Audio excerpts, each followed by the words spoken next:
அண்ணா சீரியல்ல இன்னைக்கு என்ன நடக்க போகுதுன்னு பார்க்கலாம் வாங்க வீடியோக்குள்ள போகலாம். சண்முகம் பேட்டு பால் எல்லாம் வாங்கிட்டு வந்திருக்காங்க. அங்கே கிரிக்கெட் விளையாடிட்டு இருக்காங்க பசங்க 10 பேர். அவங்கள கூப்பிட்டு ஏண்டா எவ்வளோ நாளைக்கு இந்த செதுக்கின மட்டிலேயே விளையாடிட்டு இருப்பீங்க, இந்தாங்கடா புதுசாக பாலு பேட்டு எல்லாம் வாங்கிட்டு வந்திருக்கேன் எடுத்து விளையாடுங்கிறாங்க. கல்லெல்லாம் தூக்கி போட்டுட்டு இந்த ஸ்டெம்போனி விளையாடுங்கடா அப்படின்னு சொல்லி ஸ்டெம்பெல்லாம் எடுத்து கொடுக்குறாங்க. சண்முகம் வெட்டிக்கிளே சிவபாலன் அண்ணாச்சி இவங்க 4 பேருமே அந்த கிரிக்கெட் மேட்ச்சில் கலந்துக்கிட்டு அவங்களும் கொஞ்சம் நேரம் விளையாடுறாங்க. ஆஹா ரொம்ப ஜாலிடா அப்படின்னு விளையாடிட்டு ஜூஸ் எல்லாம் ஊற்றி கொடுத்துட்டு நீங்கள் எல்லாரும் நல்லா தெம்பா விளையாடுங்கடா, நல்லா ப்ராக்டிஸ் பண்ணிட்டு டிஸ்ட்ரிக்ட் லெவலில் வரணும் அப்படின்னு சொல்கிறாங்க. சண்டே பால் வேணுமா பேட் வேணுமா விளையாடுறதுக்கு என்னெல்லாம் தேவையோ அதெல்லாம் என்கிட்ட கேளுங்கடா, அண்ணன் நான் ஹெல்ப் பண்ணுறேங்கிறாங்க. அண்ணே போட போகிற ஓட்டே முதல் ஓட்டு உங்களுக்கு தானே அப்படின்னு சொல்கிறான் ஒரு தம்பி. நீ ஓட்டு போடுறதுக்கு இன்னும் 6 வருஷம் ஆகும். நீ இப்போ என்ன பண்ணுறீங்கன்னா உங்கள் அப்பா கிட்ட போய் டாக்டர் பரணி இருக்கல பரணிக்கு ஓட்டு போட சொல்லுங்கிறாங்க. அண்ணே எங்கள் அப்பா மட்டும் மாற்றி போட்டாருன்னா எங்கள் அப்பாவை நானே அடிப்பேன்னுங்கிறாங்க.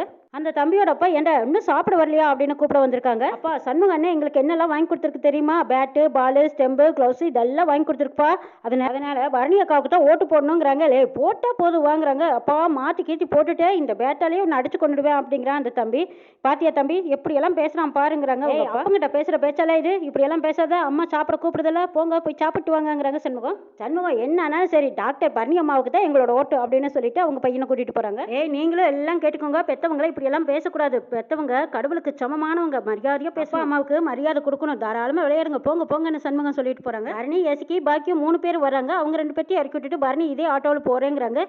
பரணி என்ன இவ்வளோ தூரம் வந்துட்டு நீ வந்து ஒரு டம்ளர் பச்சை தண்ணி கூட குடிக்காமையா போவே, வா ஒரு டம்ளர் காப்பி தண்ணியாவது குடிச்சிட்டு போகலாம், வா உள்ள வான்னு கூப்பிடுறாங்க. பாக்கியம் அம்மா உள்ள உன் புருஷன் இருப்பாரு, அவர் ஒன்று பேச நான் ஒன்று பேச தேவையில்லாத வாக்குவாதம் தான் நடக்கும், எதுக்கு நான் இப்படியே போகிறேங்கிறாங்க. பரணி இல்லைனாலும் உன் அப்பாரை நீ சமாளிக்க மாட்டே பாருங்கிறாங்க எஸ்கி. ஆட்டோக்காரனே ஒரு 5 நிமிஷம் வெயிட் பண்ணுங்க, அவள் வந்துட்டு வரட்டும், வாட்டினா அப்படின்னு சொல்லி இழுத்துக்கிட்டு போகிறாங்க. பரணியை வீட்டில் ஆக்கி போடுறதும் இல்லாமல் வீடு வீடாக போய் ஆக்கி போட்டிருக்கோம்ல, கண்டிப்பாக உனக்கு தாண்டி ஓட்டு போட போகிறாங்கங்கிறாங்க. பிறகு நம்ம ஆக்கி போட்டதுக்கு அவங்க தலையில் அடித்து கூட சத்தியம் பண்ணியிருப்பாங்க, உண்மையாக ஓட்டு போகிறா நம்ம பரணிக்கு தாங்கிறாங்க. பாக்கியம் 3 பேருமா சேர்ந்து வீட்டுக்குள்ளே வராங்க. பாண்டியம்மா முத்துப்பாண்டி எல்லாரும் இருக்காங்க. 3 பேர் அங்கே எங்கடி போகிறீங்க வாங்குறீங்க அப்படின்னு சொல்லி பாண்டியம்மா கூப்பிடுறாங்க. பாக்கியம் வந்து என்ன அப்படின்னு வந்து கேட்குறாங்க. ஏண்டி என் தம்பியை எடுத்து இவ எலெக்ஷனில் நிற்கிறா, இவ்வளோ வீட்டுக்குள்ளே கூட்டிகிட்டு வந்தீங்களா அப்படின்னு கேட்குறாங்க பாண்டியம்மா. என்ன எல்லாம் மறந்து போச்சா, வாடகையே வாங்காமல் உங்கள் அத்தனை பேர்த்தையும் இந்த வீட்டில் ஓசியில் உட்கார வச்சுருக்கேன், இது என்னோட வீடு ஞாபகத்தில் வச்சுக்கோங்கங்கிறாங்க.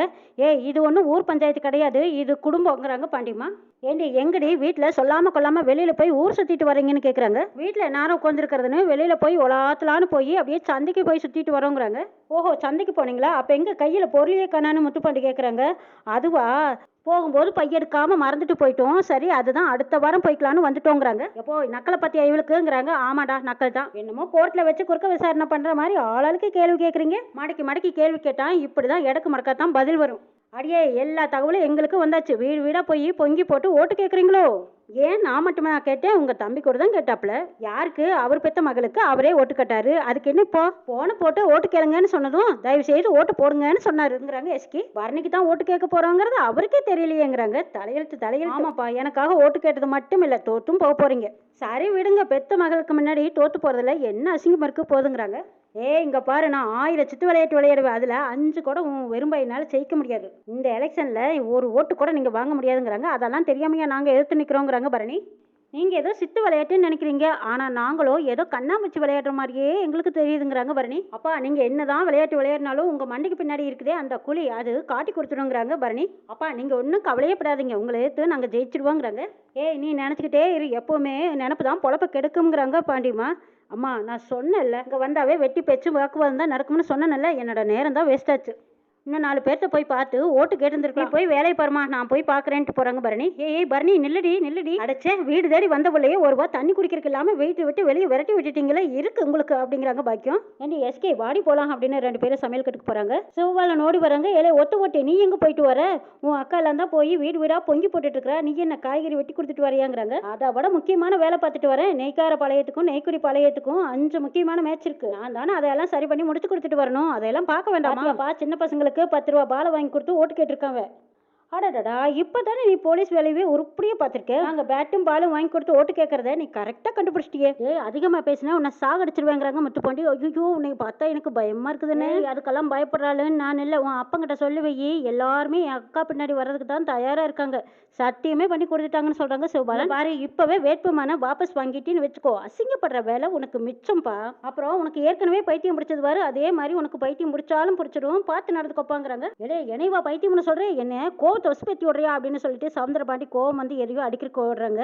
அப்போ சிவபாலன் ஓடி ஒளிஞ்சுக்கிட்டு தூண்கிட்ட நின்று சொல்கிறாங்க, எப்போ இன்னும் 2 நாள் பரணி அக்கா தான் தர்மகர்த்தா ஆக போகுது, பைத்தியமாக இருக்கு, தயாராக இருப்பான்னு சொல்லிட்டு ஓடிடுறாங்க. இல்லை சவுந்தரம் சாவடியில் அவனை அப்படிங்கிறாங்க பாண்டியம்மா. என்னல சவுந்தரம் மொத்த குடும்பமும் உனக்கு எதிராக நிற்கிதே, எப்படியாவது நீ ஜெயிச்சே ஆகணும், இல்லைன்னா வீட்டுக்குள்ளேயே அசிக்கப்பட்டுட்டால நிற்பேன். அக்கா நீ சொன்னாலும் சொல்லாட்டியும் நான் தாக்கா ஜெயிப்பேன், கண்டிப்பாக நான் ஜெயிச்சே தீர்வேன் பாருங்கிறாங்க சவுந்தரபாண்டி. பரணி கணக்கெடுத்துட்டு வந்து வீட்டில் சொல்கிறாங்க, மாமா எல்லாம் சூப்பராக செஞ்சு முடிச்சிட்டோம், மொத்தம் 23 பேர் கமிட்டி நம்பர்ஸ், அதில் 21 பேர்த்துக்கிட்ட பேசி முடிச்சாச்சு, எல்லாரோட ஓட்டுமே நமக்கு தான் மாமா, மிச்சம் இருக்கிற அந்த 2 ஓட்டு தாங்கிறாங்க. ஏத்தா அந்த 2 ஒட்டு வச்சிருக்கிறேன், அவைகிட்டே 2 பேர்த்துக்கிட்டே கேட்டு பார்க்க வேண்டியதானுங்கிறாங்க வைகுண்டம். எப்பா அந்த 2 ஓட்டு யாருதுன்னு உனக்கு தெரியாதப்பான்னு கேட்குறாங்க கனி. அந்த 2 பேர்த்துல ஒருத்தர் உங்க மச்சான், அதான் சவுந்தரபாண்டி எங்க அப்ப. அடட விளங்காத பையன் அவனா. பரணி பாவண்டி அவர் ஓட்டாவது அவருக்கே விழட்டுமேங்கிறாங்க வீரா. அப்படி மட்டும் மாமாவுக்கே மாமா ஓட்டு விழுந்ததுன்னா சிவபாலன் மாமாவை ஒத்த ஓட்டுன்னு கூப்பிடுறாருல்ல, இப்போ மாமாவுக்கு மாமா ஓட்டே விழுந்ததுன்னா சிவபாலன் மாமா இப்படி திருப்பி ஒத்த ஓட்டு மாமா அப்படின்னே கூப்பிடலாம் இல்லைங்கிறாங்க. அவன் மட்டும் ஓட்டு நம்மளுக்கு போட்டான்னு வச்சுக்கோ, அவன் செஞ்ச பாவமெல்லாம் நம்மளுக்கே தொட்டுக்கும், அவன் ஓட்டு நம்மளுக்கு வேண்டாம், அவனே போட்டுக்கிட்டுங்கிறாங்க வைகுண்டம். இப்போ அந்த 2வது ஓட்டு நீ யாருன்னு கேட்கவே இல்லையேங்கிறாங்க சண்முகம். அந்த 2வது ஓட்டு அண்ணன் தான் அப்படிங்கிறா கனி. எப்போ கமிட்டியில நானும் ஒரு நம்பர் இல்லை, ஆனா இது வரைக்கும் என்கிட்ட யாருமே வந்து ஓட்டு கேட்கலைங்கிறாங்க சண்முகம். ஓட்டு கேட்டால் நாங்கள் என்ன போடவா மாட்டோங்கிறாங்க சண்முகம். அதே மதிக்காத யாருக்கும் நான் ஓட்டு போடுறதா இல்லைங்கிறாங்க சண்முகம். அப்படின்னா உன்னோட ஒத்த ஓட்டையும் உன் மாமனாருக்கே போட்டுருங்கிறாங்க பரணி. அவருக்கெல்லாம் போட மாட்டேன், நான் வேணா செல்லாத ஓட்டா போட்டுறேங்கிறாங்க சண்முகம். பைத்தியக்கார பையில இருக்கிறதே 23 ஓட்டு, அதுலேயும் செல்லாத ஓட்டு போட போறியா நீ? உன் புத்தியில் தீய வைக்க. எப்போ நான் யாரு, இந்த ஊருக்கு பிரசிடண்டாக வேற இருக்கேன், முக்கியமான நம்பராக வேற இருக்கேன், என்னை மதிச்சு யாராவது வந்து ஓட்டு கேட்டால் தானே நானும் ஓட்டு போடுவேங்கிறாங்க சண்முகம். ஓஹோ உங்ககிட்ட வந்து ஓட்டு கேட்டால் தான் நீ ஓட்டு போடுவியான்னு கேட்குறாங்க பரணி. ஆமல அதுவும் கெஞ்சி கேட்கணும் என்கிட்ட. பரணி ஓட்டு வேணும்னா எங்கள் அண்ணன்கிட்ட நீ பணிவா கிளடிங்கிறாங்க வீரா. போட்டுறதுனே மதனி உங்ககிட்ட ஓட்டு கேட்டால் மட்டும்தான் நீ ஓட்டு போடணும், போட்டுறத நீ. ஆமலே என்கிட்ட வந்து ஓட்டு கேட்டால் தான் போடுவேன், அதுவும் பிரசிடண்ட் ஓட்டு, முக்கியமான ஓட்டு இல்லைன்னு வச்சுக்கோ, எல்லாம் அரோகராதாங்கிறாங்க சண்முகம். யாரு நீ உங்ககிட்ட வந்து ஓட்டு போடுங்கன்னு நான் கெஞ்சணுமான்னு கேட்குறாங்க பரணி. வாய்ப்பில்லை ராஜா, வாய்ப்பே இல்லை, உனக்கு எங்கே ஓட்டு போட இஷ்டமோ அங்கேயே போட்டுக்கோங்கிறாங்க. சரி விடல, எம்பட ஓட்டு உங்கள் ஒப்பனுக்கே போட்டுறேங்கிறாங்க சண்முகம். ஹலோ மிஸ்டர், உங்கள் 2 ஓட்டு எனக்கு விழாதனால நான் ஒன்றும் தோட்டு போயிட மாட்டேங்கிறாங்க பரணி. அந்த ஓட்டு எங்களுக்கு தேவையும் இல்லைங்கிறாங்க பரணி. இல்லை பரணி நீயா வந்து கேட்கறதுக்கு முன்னாடி என்னோட ஓட்டு உனக்கு போட மாட்டேங்கிறாங்க சண்முகம். பார்த்துக்கலாம்னு சொல்லிட்டு பரணி அங்கேருந்து போகிறாங்க. அண்ணே இதில் என்னென்ன பெருமை, சிரிப்பா சிரிக்கிறேங்கிறாங்க. ஓ கோவமா இருக்கணுமோ, இதோ இப்போ கோவப்படுறேன் பாருன்னு கோவப்படுறாங்க. அண்ணே இந்த கோவமெல்லாம் 10ல் இன்னும் நான் உங்ககிட்ட அதிகமாக எதிர்பார்க்கிறேன்னு காணி சொல்கிறேன். இது பத்திலையா, அப்போ இன்னும் கோவத்தை காட்டணுமாங்கிறாங்க சண்முகம். ஆமாண்ணே அண்ணே கோவத்தை இன்னும் அதிகமாக காட்டுனேன், காட்டுங்கிறாங்க. இதுக்கு மேலே கோவத்தை காட்டுனா கண்ணு மொழி தான் பிதுங்கி வரும், என்னால் முடியாதுடி அப்படின்ட்டு போகிறாங்க. போகிற போக்கில் அவன் பரணிக்கிட்ட நானே போய் கேட்டு வரேன்ட்டு போகிறாங்க சண்முகம். சனியனுக்கு அவங்க பாடு பெரும் பாடு, அச்சோ நடிச்சாம ஆச்சு, வீட்டுக்கு விடாமல் நிற்க வச்சுக்கிட்டே இருக்கிறாரு, ஒரு ரூபா சோறும் கூட தராமல் பார்க்க வச்சுக்கிட்டு இருக்கிறாரு. சவுந்தரம் இந்தாலே காப்பி ஊருக்கெல்லாம் ஆக்கி போடுறா உன் வீட்டு மகாராணி, உனக்கு காப்பி தண்ணி கேட்டால் நல்லா இழுத்து போட்டுக்கிட்டு உறங்குறா, இந்தா நீ காப்பி குடி, சுடுது பார்த்து குடித்து பண்ணி வராங்க. ஏப்பா என்னப்பா இதெல்லாம், வீட்டுக்குள்ளேயே இருந்துக்கிட்டு மெசேஜ் அனுப்பிச்சிருக்கேங்கிறாங்க. அது என்னடா மெசேஜ்னு பாண்டியம்மா கேட்குறாங்க. உடனே ஹாலுக்கு வரவும் ரொம்ப அவசரம்னு ரூமுக்கு மெசேஜ் அனுப்பிச்சிட்டாருங்கிறாங்க. கதவு தட்டினா தான் அந்த வெறும்பைய தங்கச்சி வேற உஷாராயிரம் எந்திரிச்சு முழிச்சிருந்து நம்ம பேசுறத ஒட்டு கெட்ட மாட்டாளடா, அதனால தான் அந்த மெசேஜ்ன்ட்டு காப்பியை கண்ணை இறுவி முடிக்கிட்டு குடிக்கிறாங்க. அக்கா என்ன கசாயம்க்கா இதுங்கிறாங்க. அலே காப்பில இருக்கும்போது இந்த காப்பியத்தை கொண்டான்னு வாங்கி குடிப்பில்ல நீ, சின்ன பிள்ளையில போட்ட காப்பியை வச்சு அதே காப்பியை வச்சா குடிக்கிற நீன்னு கேட்குறாங்க சவுந்தரபாண்டி. அக்கா அதுக்காக காப்பியை நீ வடிகட்ட கூட இல்லையாங்கிறாங்க. மேலே ஊறி கொடி தூள் பூரா வடிகட்டி நின்னுக்குமில்ல, நீ குடிங்கிறாங்க பாண்டியம்மா. சனியா நீ எப்படியும் இந்த காப்பி குடிக்காம தப்பிச்சிடலேன்னு சொல்லிட்டு டம்ளரை வைக்கிறாங்க சவுந்தரபாண்டி. எப்போ இப்போ என்ன எதுக்கு வர சொன்னேன் அதை சொல்லுங்கிறாங்க. முக்கியமான விஷயம், கொஞ்சம் கிட்டவான்னு கூப்பிட்டு பேசுறாங்க. நீ இனிமேல் ஸ்டேஷனுக்கு போக முடியுமா முடியாதாங்கிறாங்க. எப்போ இந்த கேள்வியை கேட்கறதுக்கு தான் என்னை எழுப்புனியான்னு கேட்குறாங்க. நம்ம வாழ்க்கையே அந்த ஸ்டேஷனில் தாண்டா இருக்குது. சவுந்தரம் என்னலே சொல்கிறேன்னு கேட்குறாங்க பாண்டியம்மா. ஏக்கோ உனக்குமா மறந்து போச்சு, மொட்டை ஐஸ்வர்யமும் அந்த ஸ்டேஷனில் அனாமத்தாக கிடக்குது, சிறுக சேர்த்து வச்சா அத்தனை நகையும் ஸ்டேஷனில் அனாதியாக கிடக்குது, எந்த களவாணி பயிலாவது அதை அள்ளிக்கிட்டு போயிட்டா மொத்த நகையும் போயிடுமாக்கா.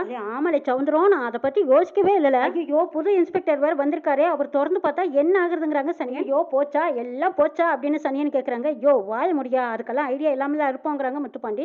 பாண்டி அது எப்படி இல்லை, என்ன ஐடியா, எப்படி அதை வெளியில் கொண்டு வரதுன்னு கேட்குறாங்க சவுந்தரபாண்டி. வெளியில் கொண்டு வரது என்னமோ கஷ்டம் தான், ஆனாலும் நகை அங்கே பாதுகாப்பாக இருக்குங்கிறாங்க. எப்படி இல்லை சொல்கிறேன்னு கேட்குறாங்க சவுந்தரபாண்டி. ஃபோன் எடுத்து காட்டுறாங்க. இதில் லிங்க் இருக்குது பார்த்தியா, இப்போ தான் ஸ்டேஷன்லேயே சிசிடிவி கேமரா வச்சிருக்காங்க, அதனோட யூஆர் கோடு இதுதான், ஒரு இன்ஸ்பெக்டர் எல்லாத்துக்குமே இந்த கோடு அனுப்பிச்சிருக்காங்க. இல்லை பாண்டி இந்த லிங்க் புக்கெல்லாம் நமக்கு எதுக்குல பாண்டின்னு கேட்குறாங்க பாண்டிமா. அத்தே உலகத்தில் எந்த மூலையில் இருந்தாலும் இந்த லிங்கை கிளிக் பண்ணனா அங்கே இருக்கிற சிசிடிவி கேமரா மூலமாக எல்லாம் எனக்கு தெரிஞ்சிடும், காட்டி கொடுத்துருங்கிறாங்க. நிமிஷத்துக்கு நிமிஷம் அங்கே என்ன நடக்குதுன்னு நம்ம பார்த்துக்கலான்னு முத்துப்பாண்டி சொல்கிறாங்க. முத்துப்பாண்டி, சவுந்தரபாண்டி, பாண்டியம்மா 3 பேருமா சேர்ந்து ஏதோ ஒரு பிளான் போட்டு வச்சிருக்காங்க. சவுந்தரபாண்டி வேற ஒருத்தர்கிட்ட பொம்பளை குரலில் பேசிகிட்டு இருக்காங்க. கமிட்டி மெம்பர்ஸ் எல்லாத்துக்கிட்டையும் பொம்பளை மாதிரி பேசி எல்லாத்தையும் பஸ்ஸில் ஏற்றிக்கிட்டாரு.